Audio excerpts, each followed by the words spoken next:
Coucou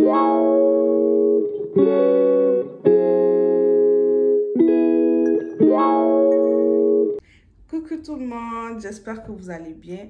Donc aujourd'hui, on se retrouve pour une nouvelle vidéo. Ça sera une story time de mon accouchement. Mon accouchement très difficile et très compliqué, mais par la grâce de Dieu, au final, tout s'est bien passé. Donc, faut savoir que quand j'ai accouché, j'étais à 39 semaines, 4 jours. En fait, qu'est-ce qui s'est passé? C'est que moi, en fait, à la fin de ma grossesse, j'étais tellement tannée, j'étais fatiguée que quand je suis arrivée à mon suivi de grossesse, à mon dernier rendez-vous, ma sage-femme, en fait, elle a regardé mon col. Voilà, parce que vers la fin de la grossesse, j'avais des rendez-vous à chaque semaine. Parce que voilà, le bébé pouvait venir à tout moment et tout ça. Donc, à mon avant-dernier rendez-vous, même d'abord, elle avait regardé mon col. Et j'étais déjà ouverte à 2 cm. Donc, elle m'a dit, ouais, ça se peut que, je sais pas, la semaine prochaine, tu accouches ou bien dans 2 semaines, tu accouches. Parce que là, ton col est déjà quand même assez ouvert et le bébé est déjà en bas, en fait. Donc, du coup, cette semaine-là, je me suis dit, ah, peut-être que l'enfant va venir. Mais finalement, voilà, il venait pas et tout ça. Donc, la semaine qui a suivi, voilà, je suis allée à mon rendez-vous et elle a regardé mon col encore et j'étais déjà ouverte à 4 cm. Et j'étais tellement choquée. Genre, c'est vrai aussi que toute cette semaine-là, je m'asseyais sur le ballon et je faisais des petits mouvements. Je vais vous mettre la vidéo à côté, là. Je faisais les mouvements circulaires sur le ballon, là. Donc, c'est ça qui a aidé aussi. Et j'essayais de faire au maximum le ménage à la maison. Je montais les escaliers et j'essayais de marcher, en fait, comme je pouvais. Aussi, j'avais vu sur Internet que vers la fin de la grossesse, quand tu prends l'huile de ricin, ça peut déclencher les contractions en fait. Genre, j'ai regardé plein de vidéos. Il y a des femmes qui disaient que dès qu'elles ont pris l'huile de ricin, le soir, comme ça, elles ont commencé à avoir les contractions jusqu'à qu'elles ont accouché. D'autres disaient qu'elles ont accouché 2 jours après. Genre, moi, en fait, je pensais que ça marchait tellement que je suis allée sur Amazon et j'ai commandé l'huile de ricin. Genre, j'ai pris une cuillerée. Et c'était trop dégueulasse, genre c'était vraiment dégueulasse. Je m'attendais tellement à ce que le soir, je sais pas, mes contractions commencent et que voilà, je me retrouve à l'hôpital. Et en plus que mon col était déjà ouvert en fait à 4 cm. Mais bref, là, je suis allée à mon rendez-vous. Ah, j'ai oublié de vous dire, à mon avant-dernier rendez-vous là, mon médecin m'a dit, oh, je vois que vous êtes pressé et dans tous les cas, vous êtes déjà à terme. Ce qu'on peut faire, c'est que on peut vous faire, je peux décoller ton col en fait. Je pense que c'est comme ça qu'on appelle ça. Hein. Elle m'a fait un décollement des membranes. Voilà. En fait, le décollement des membranes, c'est genre... ça dit, elle prend ses doigts là. Elle rentre ça au fond. Et puis, elle fait un mouvement comme ça avec ses doigts pour décoller, c'est-à-dire ton col de l'utérus avec la poche, en fait, avec la poche où le bébé est à l'intérieur. Donc, du coup, quand elle m'a fait ça, elle m'a dit... ça se peut que ce soir, tu commences à avoir des contractions et voilà, tu te retrouves à l'hôpital et tout. Voilà, en plus, tu es déjà ouverte en fait. Donc, je m'attendais à ce que dès que je rentre à la maison ce soir-là, en fait, genre les contractions commencent. Bon, il est bien vrai que dès qu'elle m'a fait ça, quand je suis rentrée à la maison, j'avais un peu des petites contractions et tout. Et franchement, je pensais que le lendemain maximum, j'allais accoucher. Genre, juste quand j'avais déjà préparé mes affaires, je disais au père de mon fils que, ah, il faut que tu te prépares et tout. Il faut que... Voilà, j'avais déjà préparé mes habits, genre, que je vais porter pour aller accoucher et tout ça. Et puis, finalement, les contractions sont passées. Voilà, j'ai dormi tranquille. Et maintenant, c'est encore là, à mon dernier rendez-vous, qu'elle m'a encore fait un deuxième décollement des membranes. Et là, je me disais que non, cette fois-ci, là, c'est sûr que ce soir, j'accouche. C'est sûr que le lendemain, j'accouche et tout. Bizarrement, cette deuxième fois, je suis rentrée à la maison. Même pas de contractions. J'ai même pas ressenti les contractions et tout. C'est là maintenant qu'elle me dit, ok, si tu veux, de toute façon, tu es ouverte à 4 cm. T'es à terme. Donc, ce que je vais faire, c'est que je vais t'appeler au courant de la semaine. Si jamais le bébé n'est pas encore arrivé, je vais t'appeler au courant de la semaine pour te donner une date de déclenchement. Je vais dire, ah, je suis trop contente. Oui, je veux que tu me déclenches parce que là, je suis tannée. Je veux voir mon fils, en fait. J'ai envie de le voir. J'ai envie de voir il ressemble à quoi. Et voilà, j'étais trop impatiente, en fait. Donc, du coup, je suis rentrée à la maison, tout ça. Et je pense 3 jours après, elle m'a appelé et elle m'a dit... ouais, c'était un vendredi. Ouais, mon fils est né un vendredi, si je ne me trompe pas. Elle m'a dit, oui, est-ce que vendredi à 8 h, tu peux être à l'hôpital? On va faire ton déclenchement. Donc, elle m'a dit ce que j'avais besoin et tout, et tout, et tout. Et j'étais trop contente. On était mercredi, hein. J'étais tellement contente. Et le sac du bébé était déjà prêt. Tout était prêt, en fait. Tellement que j'étais impatiente. Donc, vendredi arrive. Bien sûr, je n'ai dit à personne parce que voilà, le mauvais œil et tout, et tout, et tout. Déjà, même que au courant de ma grossesse, il s'est trop passé de choses. J'ai failli avoir un bébé prématuré. Bref, mais Dieu a fait grâce. Je suis allée à terme jusqu'à même le bébé là voulait même plus sortir. Donc, le vendredi est arrivé. On s'est rendu à l'hôpital. Le père de mon fils et moi, on est allé, tout ça. Dès qu'on est arrivé, on m'a mis sur le monitoring. Voilà, le monitoring, en fait, c'est le truc qu'on met sur ton ventre là pour écouter les battements du cœur du bébé, regarder les fréquences et tout ça. Donc, quand je suis arrivée à l'hôpital, on m'a mis sur le monitoring et tout pendant, je crois, 45 minutes. Donc, au début, franchement, tout allait bien. Son cœur battait bien, il n'y avait pas de problème, tout allait bien. Et en plus de ça, quand je suis arrivée à l'hôpital, j'étais déjà ouverte à 4 doigts, comme je vous ai dit. Au début, tout allait bien. Hein. Genre, c'est-à-dire la sage-femme lisait même sur le truc là, que j'avais des contractions. Elle me disait, mais madame, vous avez pas mal. Genre, on le voit sur l'affaire que vous avez quand même des grosses contractions et vous ne nous dites même pas que vous avez mal ou quoi que ce soit. Je disais, bah non, moi je sens rien. Je sens juste que mon ventre contracte. Genre, mon ventre devenait dur. Genre, à la fin de la grossesse, là, vous avez des contractions. Ça s'appelle en fait des contractions de Braxton Hill's, un truc comme ça. Genre, c'est-à-dire que c'est des contractions, en fait, qui ne sont pas nécessairement douloureuses. Donc, votre ventre devient dur. Quand je dis dur, là, bien dur. Donc, le ventre se contracte et puis c'est dur. Donc, c'est ça, en fait, que je ressentais. Voilà. Et je lui ai dit, non, ça ne me fait pas. Mais elle me dit, mais waouh, en plus, vous êtes ouverte à 4 cm et on voit, on lit, en fait, sur la machine que vous avez des contractions. Mais, ouais, comment ça se fait que vous n'avez pas mal? Je dis, ben, je ne sais pas, j'ai pas mal. Je sens juste que ça contracte, mais ça ne fait pas mal. Donc, je suis restée là, le monitoring restait sur mon ventre, tout se passait bien. Et puis, à un moment donné, la sage-femme qui me surveillait, en fait, elle arrive et elle dit, tournez-vous un peu sur la gauche parce que j'ai l'impression que le bébé, il n'aime pas trop cette position. C'est là que tout commence, en fait. Je me tourne sur la gauche, je reste un peu comme ça, au moins 10 minutes, elle me dit, non, cette position-là ne marche pas. Retournez-vous sur la droite un peu. Je me retourne sur la droite. Elle dit non, le bébé n'aime pas. Il n'aime pas cette position-là. Elle dit remettez-vous un peu sur le dos. Je me mets sur le dos. Je reste un peu comme ça. Elle dit non, ça ne va pas. Bon, il faut savoir que je suis arrivée à l'hôpital à 8 h du matin. Et il était rendu peut-être, je ne sais pas, 13 h comme ça. Et en fait, c'est là que le bébé commençait déjà à signaler des petits problèmes en fait. Voilà. Donc, on ne faisait que me changer de position. Et ensuite, ils sont venus, c'est-à-dire un médecin est venu, il a vérifié mon col pour voir combien de doigts j'étais ouverte et tout ça. Et quand elle est venue, elle a vu que j'avais avancé de 1 cm. En fait, j'étais ouverte à 1 cm. Et il faut savoir aussi que quand on te déclenche là, ça dit on te met une perfusion. Et dans cette perfusion, en fait, ça dit le produit là. C'est ça, en fait, le produit qui fait que ça va déclencher les contractions et ça va faire que le travail avance, en fait. Voilà.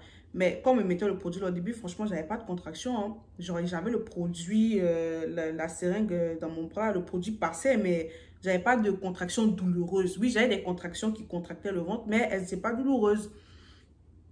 Donc, j'étais à 5 doigts, 6 doigts. Et puis, un moment...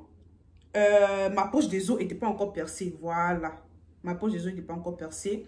Donc, le médecin est venu, comme j'étais déjà quand même ouverte à 6 cm et tout, et que ça dit, je n'avais pas encore des contractions tellement fortes qui peuvent faire en sorte que là, ça va déclencher et puis l'enfant va sortir tout d'un coup.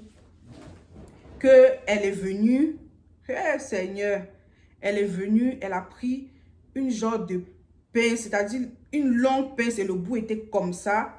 Donc, elle a rentré ça et puis elle a percé la poche des os là. Dès qu'elle a percé la poche des os là, le liquide est sorti. Waouh, ça se versait, ça se versait, ça se versait. Quand elle a fini de percer, ça dit même pas une minute après la contraction que j'ai sentie là. Aïe, aïe, aïe, aïe, aïe, aïe, aïe. C'est là que j'ai senti c'est quoi les contractions en fait. C'est là que je me suis dit, attends, mais c'est quoi ça? Ça faisait mal. Ça faisait tellement mal. Dès qu'elle a perché la pose des os là, c'est là que tout s'est déclenché en même temps. J'avais des contractions et j'avais mal. Il faut savoir aussi que vu que quand tu vas pour accoucher en fait, pour te mettre l'épidurale, il faut que tu sois ouverte à 4 cm. On m'a proposé avant de percher la poche des os, on m'a dit, oh, madame, est-ce que vous voulez qu'on vous mette déjà l'épidurale parce que vous avez le droit? Parce que vous êtes déjà ouverte à 4 cm. Si vous voulez ne pas ressentir la douleur du tout, on peut déjà vous mettre l'épidurale, on va juste percer la poche des os. Le travail va avancer et puis vous allez accoucher. Vous n'allez même pas ressentir la douleur de l'accouchement en fait. Mais là, je me suis dit, ben non, c'est trop simple en fait. J'ai envie de savoir c'est quoi, c'est-à-dire cette douleur-là. J'ai envie de sentir un peu les contractions. Tout le monde en parle. Je veux ressentir ça. Parce que pour moi, si j'accouche sans douleur, je sais pas, pour moi, c'est comme si genre, je sais pas, c'est trop facile en fait. Donc, j'ai dit non, je vais essayer de supporter un peu les contractions. Et après, ben, si je vois que j'en peux plus, ben, je vais prendre l'épidurale, quoi. Donc, du coup, là, j'avais mal. Et ils m'ont dit, ah non, il faut que tu te lèves pour aller vider ta vessie. Non, avant de me proposer d'aller vider ma vessie, ils m'ont d'abord dit, oh, est-ce que tu veux aller dans un bain? Ça va te relaxer, ça va un peu atténuer les douleurs de la contraction et tout. Mais avant ça... quand ils m'ont dit ça, j'ai dit, ok, d'accord, oui, je vais aller dans le bain. Donc, je me suis levée là. Se lever, mais c'était un problème. Et j'avais trop mal. C'est-à-dire que tu as tellement mal que tu ne sais même pas quelle position prendre. J'attrapais le père de Myron comme ça, mes larmes coulaient seulement. J'avais mal. Donc, c'est ça qu'ils ont dit, ah, mais par contre, avant d'aller dans le bain, il faut que tu ailles vider ta vessie. Je me lève. Donc, j'attends que la contraction se calme. Parce que quand ça fait mal comme ça, tu as quand même 30 secondes de répit et tout. Donc, j'attends que la contraction se calme. Et puis, je me lève. Je marche vers la toilette. Et puis, dès que j'arrive sur le pot, là, je veux m'asseoir. Contraction. Aïe, aïe, aïe. Pour m'asseoir, maintenant, là, c'était tout un problème. Et j'avais mal. J'avais tellement mal. Donc, j'ai attendu. Et quand ça fait mal comme ça, là, tu fais... Genre, tu sais tellement pas quoi faire, tu sais tellement pas quelle position prendre. J'attrapais le père de mon fils comme ça. Lui-même, il savait pas quoi faire. Il pouvait pas m'aider. C'est-à-dire, cette douleur-là, qu'est-ce qu'il peut t'aider? À part peut-être la piqûre de l'épidurale qui va venir atténuer la douleur. Donc, c'est comme ça que, voilà, j'ai attendu que ça passe. Je me suis assise, j'ai fait pipi et tout. Et je suis même plus allée dans le bain. Dès que je suis sortie de la salle de bain, là, j'ai dit, pardon, appeler l'anesthésiste de venir me mettre l'épidurale. Parce que là, ce que je ressens là, non, je ne peux plus supporter. Je ne peux plus. Ils ont dit, ok, madame, patientez, d'ici 10 minutes, il sera là. Je dis, 10 minutes, je ne peux pas patienter 10 minutes. Parce que ce que je ressens là, et les contractions devenaient de plus en plus rapprochées. Et il faut savoir que plus les contractions sont rapprochées, plus ça fait encore mal. Ah là là. Donc, j'avais mal et ça faisait de plus en plus mal. Et puis quand les contractions arrivent, hein, tu le sens. C'est-à-dire, tu les sens venir en fait. Donc, ça faisait que de moins en moins, j'avais les moments de répit et j'avais trop mal. Donc, finalement, il est quand même venu assez rapidement. Je pense qu'après 5 minutes, comme ça, il est venu. Mais en 5 minutes, j'avais eu au moins, je ne sais pas, 4 contractions, hein, très, très douloureuses. Donc, dès qu'il est arrivé, comme ça, on m'a dit, oui, mettez-vous comme ça. Vous devez mettre votre dos rond et puis vous ne devez pas bouger, en fait. Parce que si tu bouges, tu peux rester paralysé. Voilà, s'il fait mal la piqûre là, et que tu bouges, tu peux rester paralysé. Merde, avec la contraction, tu dois avoir le dos rond comme ça, tu ne dois pas bouger. Comment ne pas bouger avec la douleur que tu ressens là? L'anesthésiste est venu. Le père de Myron est venu se placer devant moi et tout. Je le tenais, on m'a dit, madame, là, ils ont désinfecté d'abord le dos. Avant de désinfecter, une contraction est venue. J'ai dit, attendez d'abord. Parce que là, je ne suis pas prête. La contraction est passée. J'ai dit, ok, allez-y, essayez de faire vite. Parce que là, je sens qu'il y a une contraction qui arrive en fait. Donc, j'attrapais le père de mon fils et tout. Ils ont désinfecté et tout. Et après, il m'a dit, ok, prenez un grand souffle et on va vous piquer. Et on va introduire le produit en fait. Là, j'ai pris un grand souffle. Et pendant qu'il me piquait, j'ai reçu une contraction. Mais c'est là que je me suis dit, ouais, je suis forte. Parce que pendant que j'avais la contraction, là, je ne devais pas bouger. Je devais rester le dos rond, comme ça. En fait, pour ressortir la colonne vertébrale, en fait. Parce que c'est dans la colonne vertébrale qui pique. Donc, je suis restée comme ça. Ils ont piqué et tout. Ils ont dit, ok, allongez-vous.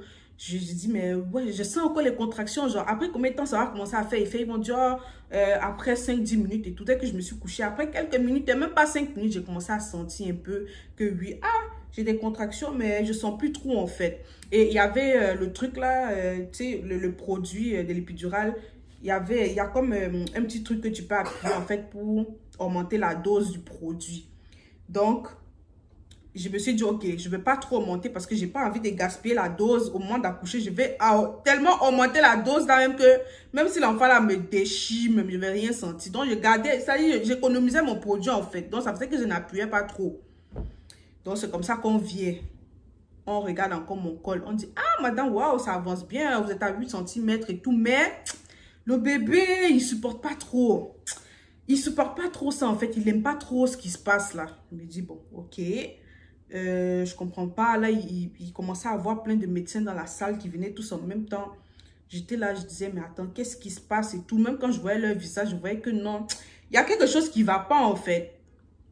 Donc, c'est comme ça qu'on me laisse encore et tout. Je suis là, je ne sens plus rien. J'ai commencé à causer avec le père de mon fils. On riait et tout, et tout, et tout. Et jusqu'à là, on n'avait pas dit à quelqu'un que je venais pour accoucher. Voilà, je voulais vraiment que j'accouche et puis on dit à quelqu'un. Voilà. On avait juste dit à la grand-mère de mon fils, a dit, c'était de ma belle-mère dans ce temps-là. On avait dit à ma belle-mère, j'avais dit, voilà, à mes parents, mais le reste là, personne ne le savait en fait. Donc, c'est comme ça qu'après, maintenant, ils viennent, ils m'obscultent encore et ils voient que je suis ouverte à 10 doigts. Genre là, c'est le moment de pousser. Il fallait me voir. J'ai augmenté le produit là comme ça. J'ai tellement augmenté que même pour me mettre dans la position là où on soulève les pieds de la femme, les pieds sont comme ça là. Même pour mettre ça, je ne sentais rien. Donc, ça veut dire qu'à partir d'ici là, jusqu'au bas, tout était paralysé. Je ne sentais rien.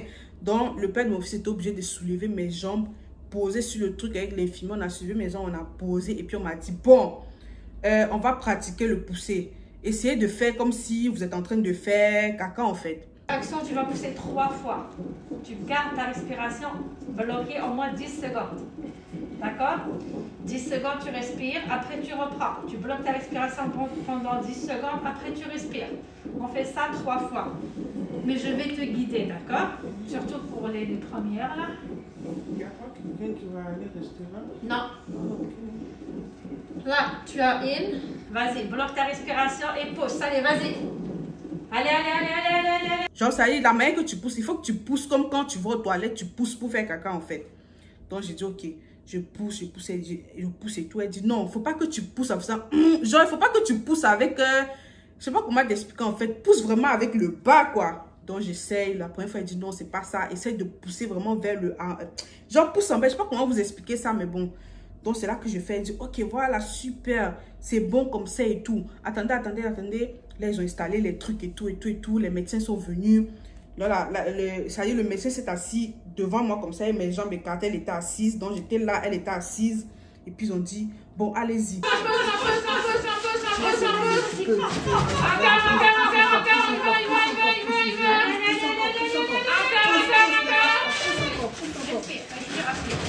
On reprend.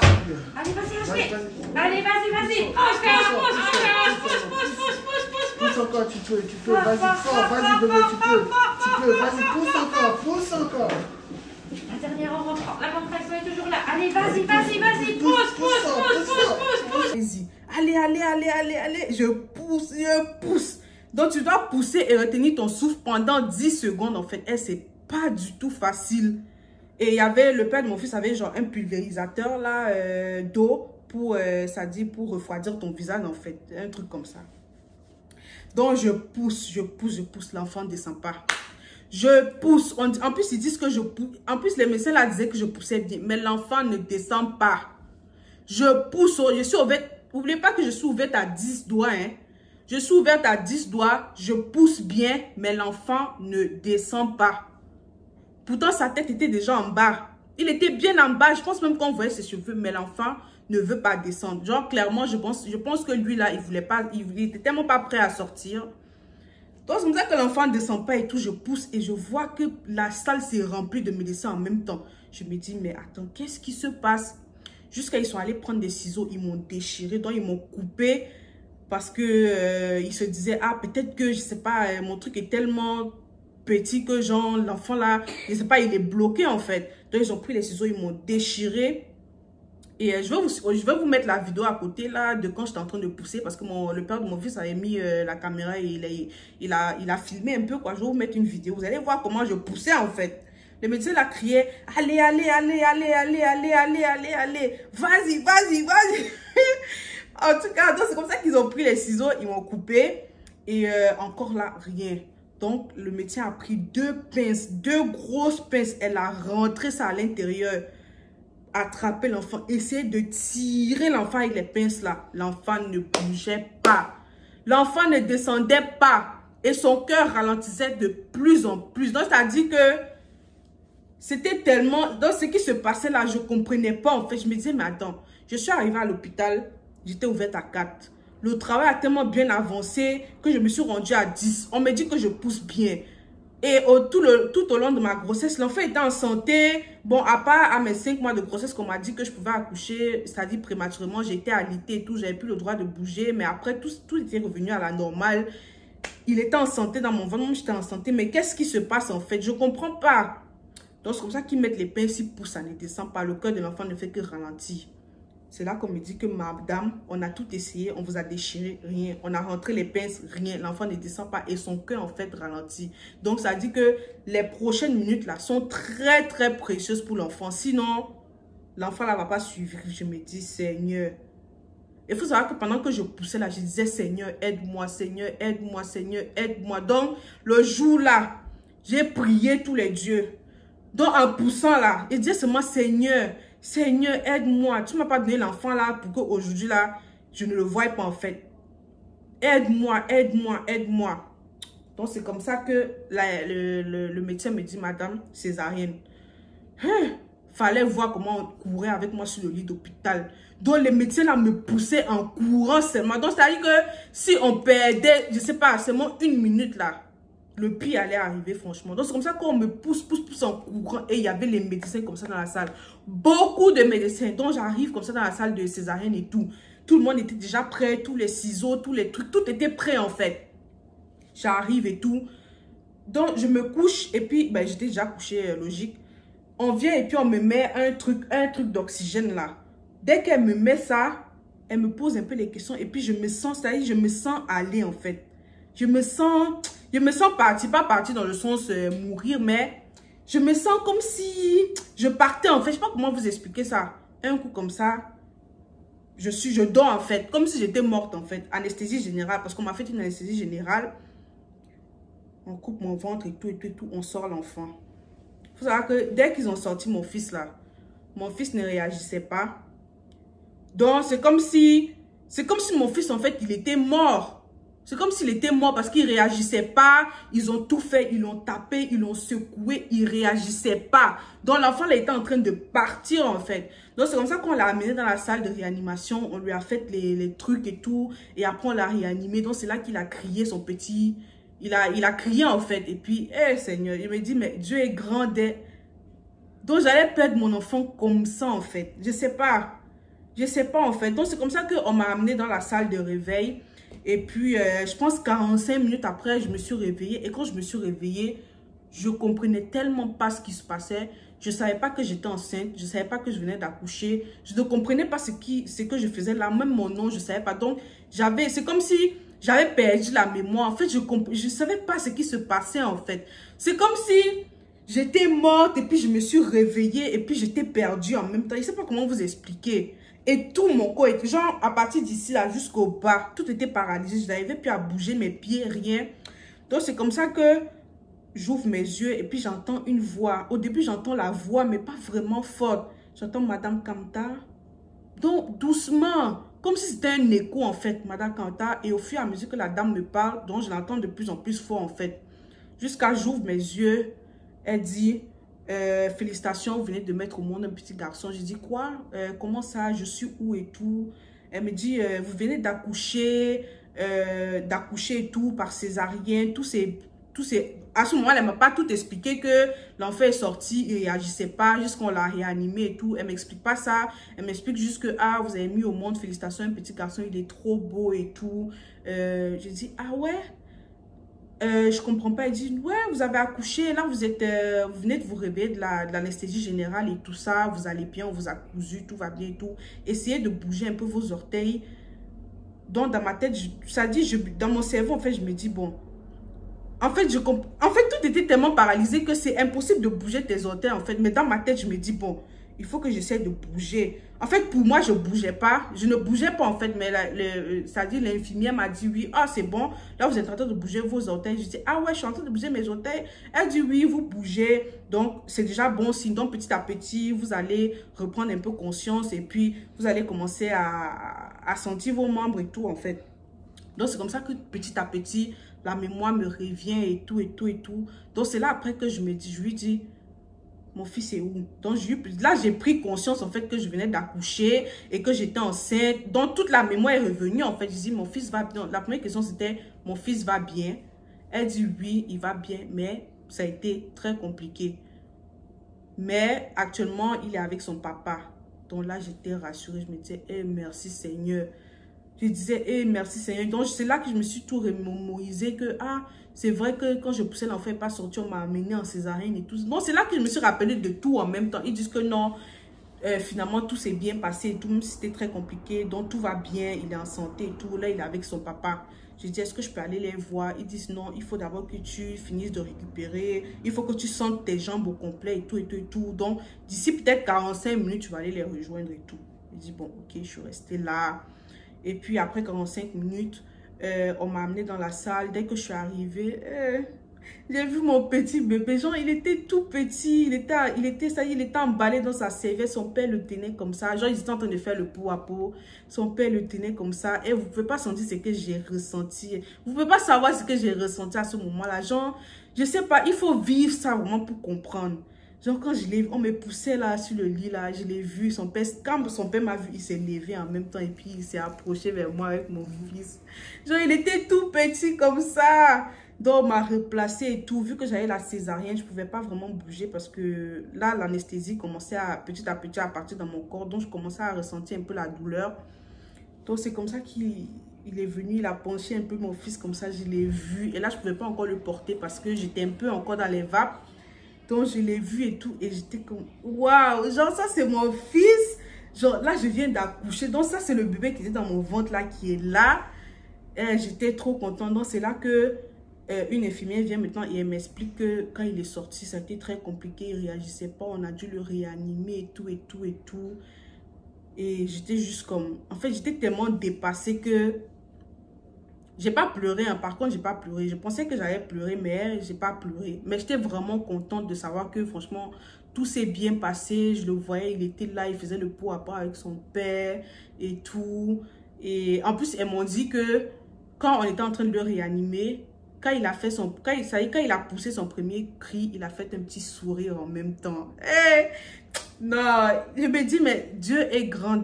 Franchement... Dieu est grand. Vraiment, c'est tout ce que je peux dire. Vraiment, merci à Dieu. Parce que franchement, je ne sais pas. C'est-à-dire que si on attendait encore quelques secondes, ou bien si on attendait encore, je ne sais pas moi, quelques minutes, je ne sais pas ce qui se serait passé en fait. Mais Dieu est tellement grand. Dieu, vraiment, je me dis, Dieu m'aime tellement que vraiment, il a permis que mon fils soit là en fait. Comment je sois en santé, que tout se passe finalement bien. Donc, c'est un peu ça. C'est un peu ça. Sinon, la césarienne, concernant la césarienne, dès que l'anesthésie est partie de mon corps, j'avais trop mal. La césarienne, ça fait trop mal. Trop mal. Mais on vient de toper. On a coupé ta chair là, jusqu'à dans ton ventre là-bas comme ça. Donc, la douleur là, c'est quelque chose. Hein. Ça fait très mal. Donc, bref, voilà. C'était tout pour ma story time. J'espère que vous avez aimé. N'oubliez pas de liker, de partager, de commenter. S'il y a des mamans ici qui ont déjà vécu à peu près la même expérience que moi, dites-moi comment vous avez vécu ça. Et si vous êtes intéressé à savoir comment, c'est-à-dire ma récupération s'est passée par rapport à la césarienne, comment je me suis sentie, le postpartum, les premiers moments avec mon bébé, tout ça, ben dites-moi en commentaire. Comme ça, je ferai une autre story time de quand je suis sortie à l'hôpital, comment je me sentais, la césarienne, tout ça. Comment je me suis pris en fait, vu que je suis une nouvelle maman, c'est mon premier enfant et tout ça. Donc, voilà, on se retrouve très prochainement pour une nouvelle vidéo. Bisous.